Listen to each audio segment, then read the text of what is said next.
22/8/2020 class 8 subject history. सब topic जो है वो है प्यारे बच्चों, aftermath of partition of Bengal 1905, यानी 1905 में जब बंगाल ईस्ट और वेस्ट हिस्से में बांटा गया तो उसके बाद की जो सूरत हाल रही हिंदुस्तान में वो क्या रही। चूँकि उसके बाद मिलिटेंट नेशनलिज्म ज़्यादा से ज़्यादा जो है वो उभरने लगा। चूँकि कांग्रेस में दो किस्म के लोग पहले से ही काम कर रहे थे। चूँकि कांग्रेस का बुनियादी मंशूर था, जिन लीडरों का बुनियादी मंशूर था रेजोल्यूशंस के ज़रिए से, जो है नॉन वायलेंट अप्रोच के ज़रिए से, परसुएशन के ज़रिए से, या अंग्रेज़ों को गिफ्ट देने से जो आज़ादी है वो हिंदुस्तान को दी जाएगी, मिलेगी, तो वो मॉडरेट्स कहलाते थे। चूँकि जब बंगाल भी पार्टीशनड हो गया, इसके भी दो हिस्से हुए, तो इनमें एक जमात अपने ही साथियों के खिलाफ जो है वो होने लगे और उन्होंने एक्सट्रीमिस्ट अप्रोच जो है, रेडिकल अप्रोच अख्तियार किया आज़ादी हासिल करने की। उनको अंग्रेज़ों की करनी में, उनको अंग्रेज़ों की बातों में यकीन नहीं था, उनको अंग्रेज़ों के कॉन्स्टिट्यूशन में यकीन नहीं था। वो उन्होंने हड़ताल अख्तियार किए, उन्होंने स्ट्राइक्स अपनाए और उन्होंने जो है अटैक्स अख्तियार किए, और वो चाहते कि टाइम बाउंड मैनर में हिंदुस्तान को आज़ादी मिलनी चाहिए। तो जो ये इस किस्म का ग्रुप निकला, उन्होंने अपने आप का नाम जो था वो रेडिकल्स रखा, या हम कह सकते हैं एक्सट्रीमिस्ट्स रखा। अब दोनों का अप्रोच लड़ने का अलग थलग था।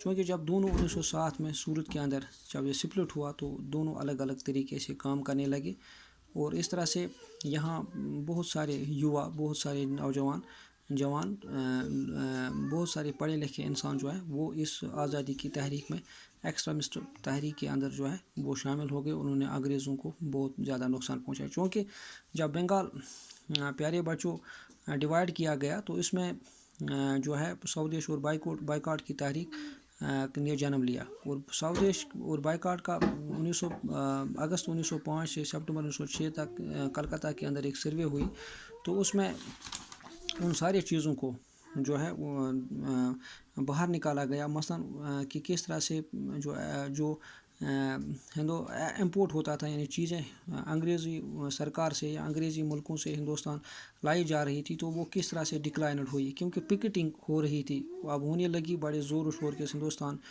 दुकानों पर। यानी जो दुकानदार अंग्रेज़ों के माल या अंग्रेज़ों का सामान बेचते थे, बाहर से यूनिवर्सिटी के बच्चे, स्कूलों के बच्चे जो है वो खड़ा रहते थे और उस बंदे को वो उस दुकान के अंदर जाने नहीं देते, और अगर कोई ख़रीद भी लेता चोरी छुपे, उसको पकड़ के वो माल उसे हाथ से छीन के उसे जलाया जाता था। चूँकि इस बाइकाट की वजह से 22% जो बाहर से काटन आता था हिंदुस्तान, तकरीबन उसमें 22% जो है वो गिरावट महसूस हुई। 55% जो सिगरेट्स बाहर से आते थे वो जो है ख़त्म हुए, डिक्लाइन हुई। 11% साल्ट जो बाहर से आता था उसमें भी गिरावट महसूस हुई। कॉटन यार्न जो था 44%, उसमें भी गिरावट देखने को मिली। 68% शूज़ जो है उसमें भी गिरावट देखने को मिली। और 1905 में बंगाल का हादसा होने के बाद अखबारों की जो तादाद है वो बढ़ने लगी। मसलन एक अखबार बंगाल के अंदर जो था, एक का नाम संध्या था और दूसरे का नाम योगेंद्र था।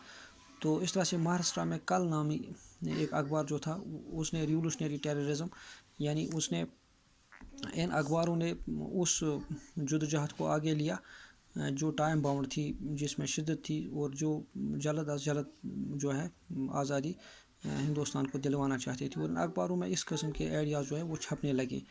तो इस तरह से फुलर नामी एक अंग्रेज़ बंगाल में था 1907 में, उस पर हमला किया गया मारने की, लेकिन खुशकिस्मती थी कि वो बच गया।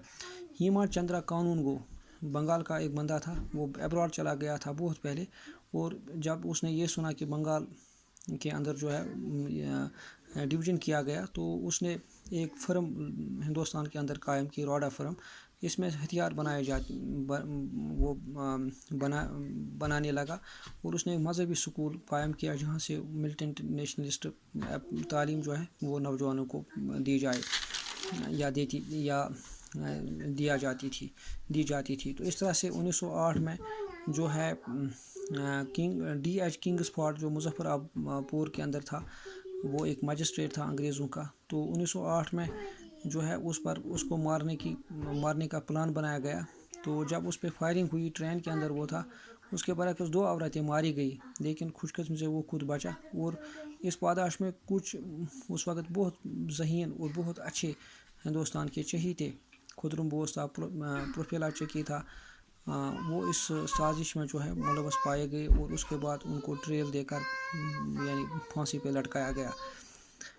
تو اس طرح سے 1909 میں اگر مدن لال ڈینگرے کی بات کریں، اس نے ایک انگریز کو یعنی وائلی جس کا نام تھا اس کو اسیسینیٹ کیا، مارا. تو یعنی غدر مومنٹ جو تھا، غدر مومنٹ جو تھا 1913 میں سین فرانسسکو سے شروع ہوا تھا. لالا ہردیال نے کیا، سر اسٹیفن کالج دلی کے اندر اس نے لیٹران یہ شروع کیا. تو ویکلی غدر نامی ایک اخبار یا رسالہ جاری ہوا ہندوستان میں، پہلے اردو میں نکالا گیا، اس کے بعد گرمکھی زبان میں نکالا گیا. تو اس طرح سے 1915 میں پنجاب مسلم 5th لائٹ انفنٹری جو تھی، جس میں 36 سکھ بٹالینز شامل تھی، جمعدار چستی خان، عبدالغنی خان یا داود خان، انہوں نے جو ہے بغاوت فوج کے اندر جو ہے وہ شروع کی. تو اس طرح سے برکت اللہ، عبید اللہ اور مہندر پرتاپ جو تھا، انہوں نے پروویژنل گورنمنٹ کابل کے اندر اس وقت کی تاکہ انگریزوں پر پریشر جو ہے وہ بڑھے.